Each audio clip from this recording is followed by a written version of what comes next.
खरं म्हणजे आजचा हा महाराष्ट्रातला ऐतिहासिक दिवस आहे आणि ऐतिहासिक विजय देखील आहे. आतापर्यंतच्या अनेक वर्षांच्या निवडणुका आपण पाहिल्या, परंतु ही निवडणूक लोकांच्या हातात घेतली अशा प्रकारची निवडणूक होती. म्हणजे लँडस्लायडिंग जो काही विक्ट्री आपण म्हणतो ऐतिहासिक, याला काय शब्द वापरायचे मला कळत नाही, परंतु लोकांनी मतांचा प्रेमाचा वर्षाव महायुतीवर केला. कारण लाडकी बहीण असेल, लाडका भाऊ असेल, लाडका शेतकरी असेल, एकंदरीत सगळ्याच घटकातल्या लोकांनी यावेळेस महायुतीवर प्रेम दाखवलं आणि त्यामुळे मी सगळ्या मतदारांना मनापासून धन्यवाद देतो आणि त्यांना एवढ्या मोठ्या ऐतिहासिक विजयासाठी साष्टांग दंडवत घातला पाहिजे अशा प्रकारचं काम मतदारांनी केलेलं आहे. खरं म्हणजे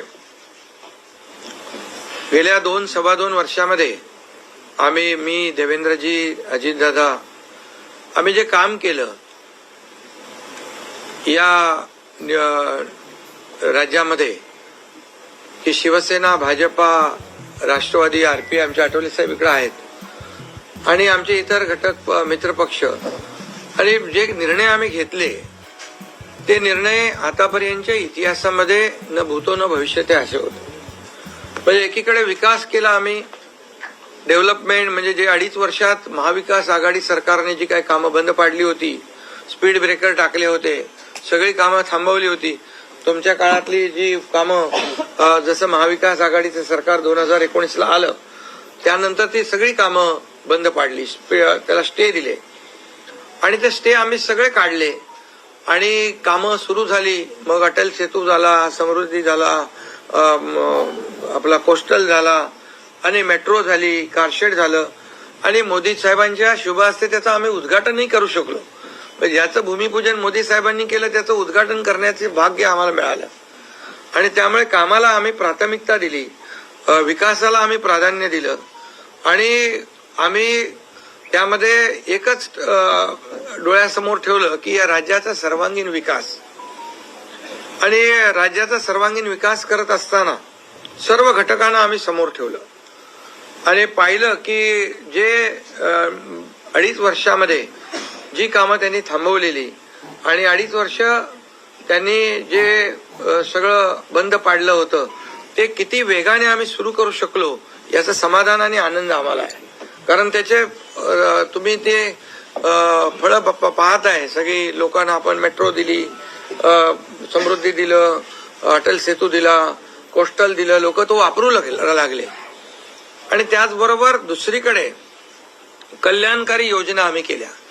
कल्याणकारी योजनेमध्ये लाडकी बहीण, मुख्यमंत्री लाडकी बहीण योजना, त्यानंतर मग लाडका भाऊ केला आम्ही, युवा प्रशिक्षण योजना केली, 3 गॅस सिलेंडर दिले, त्यानंतर वयोश्री योजना केली, शेतकऱ्यांची आम्ही योजना केली, शेतकऱ्यांना वीज बिल माफ केलं, शेतकऱ्यांचं जे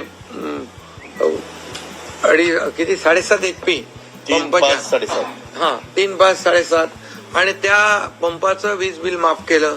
शेतकऱ्यांना आम्ही 2.5 वर्षामध्ये, 2.25 वर्षामध्ये आतापर्यंतच्या इतिहासामध्ये जेवढा मोबदला दिला नव्हता, 15,000 कोटी रुपये तो दिला. त्यांच्या योजनांसाठी 45,000 कोटी रुपये. म्हणजे एकंदरीत कल्याणकारी, मी डिटेलमध्ये जात नाही त्याच्यामुळे, की अशा प्रकारचं काम आम्ही केल्यामुळे या राज्यातल्या जनतेने, सर्वसामान्य माणूस आम्ही केंद्रबिंदू मानला. म्हणजे त्याच्यामध्ये महिला आहेत, गरीब आहे, युवक आहे, शेतकरी आहे, यांना आम्ही केंद्रबिंदू मानून काम केलं आणि त्यांच्यासाठी आम्ही योजना केल्या.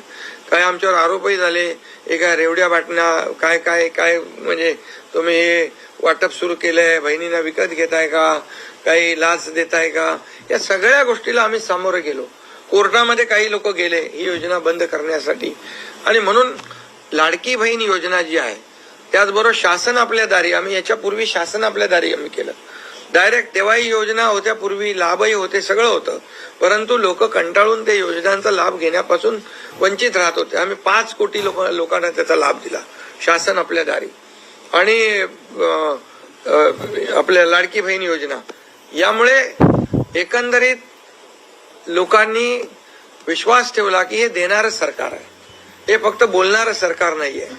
आणि म्हणून देणारं सरकार आहे याच्यावर विश्वास ठेवला आणि कल्याणकारी योजना ज्या केल्या आम्ही फक्त बोललो नाही, तर 5 इन्स्टॉलमेंट लाडक्या बहिणींच्या खात्यात टाकले सुद्धा. आणि आम्हाला माहित होतं हे विरोधक सावत्र भाऊ आमच्या या नोव्हेंबरच्या पैशामध्ये अडकाटी आणतील, म्हणून आम्ही ऑक्टोबरमध्येच आचारसंहिता लागायच्या अगोदर नोव्हेंबरचे पण पैसे दिले. कारण शेवटी आम्ही देण्याची नियत आमची आहे, नियत साफ आहे. कारण आम्ही फक्त कागदावर योजना ठेवायच्यासाठी केलं नाही.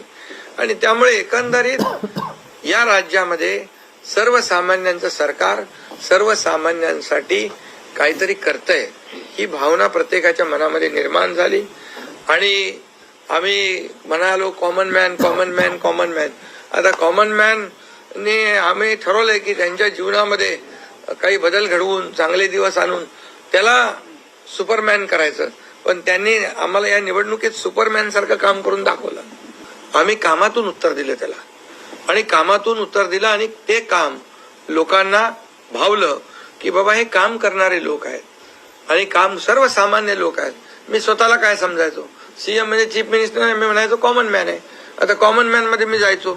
आता आमचे दोन्ही उपमुख्यमंत्री दोन्ही आम्ही 24/7 काम करत होतो. ते लोकांनी बरोबर लक्षात ठेवलेलं आहे, लोक ते विसरलेले नाही. आणि म्हणून या निवडणुकीत देखील कोण कुठल्या पक्षाचा, आता तुमचा कुठला पक्ष आहे तुमचा, राष्ट्रवादी, आता तो कोणाचा आहे ते लोकांनी ठरवलं. आणि शिवसेना कोणाची आहे तेही ठरवलं. आणि लोकांनी ते ठरवलं. त्यामुळे आता बऱ्याचशा गोष्टी त्या स्पष्ट झालेल्या आहेत, बऱ्याचशा गोष्टी स्पष्ट झाल्या. आणि मला समाधान आहे की 2019ला 56 जागा आल्या होत्या, आणि त्या 56 मला वाटतं आताही 56 जागा आल्या, अजून चालू आहे. पण एकंदरीत आताच्या पर्यंत म्हणजे विकासाला लोकांनी महत्व दिलं. मोदीजींनी, आता अमित भाई असतील, नड्डाजी आहेत, तिथं पियुषजी आहेत, केंद्रीय मंत्री आपले भूपेंद्रजी आहेत, राजनाथ सिंगजी, बऱ्याच सगळ्या लोकांनी, आठवले साहेब तर आपल्या सोबतच आहेत, आठवले साहेब सोबत 100%.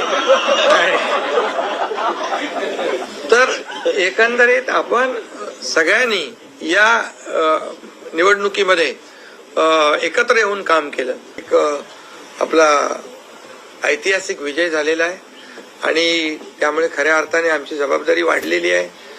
आता या सगळ्या ज्या काही जे घेतलेले आम्ही निर्णय आहेत, हे आमचा एकही निर्णय कागदावर राहिलेला नाही. मी त्या सगळ्या निर्णयात जाऊ इच्छित नाही, पण एकही निर्णय आम्ही कागदावर ठेवला नाही. कुठली योजना आहे ती कार्यान्वित केली आम्ही कुठलंही काही याच्यामध्ये लपवाछपवी केली नाही. जे आहे ते स्पष्टपणे आम्ही मांडलं लोकांच्या समोर.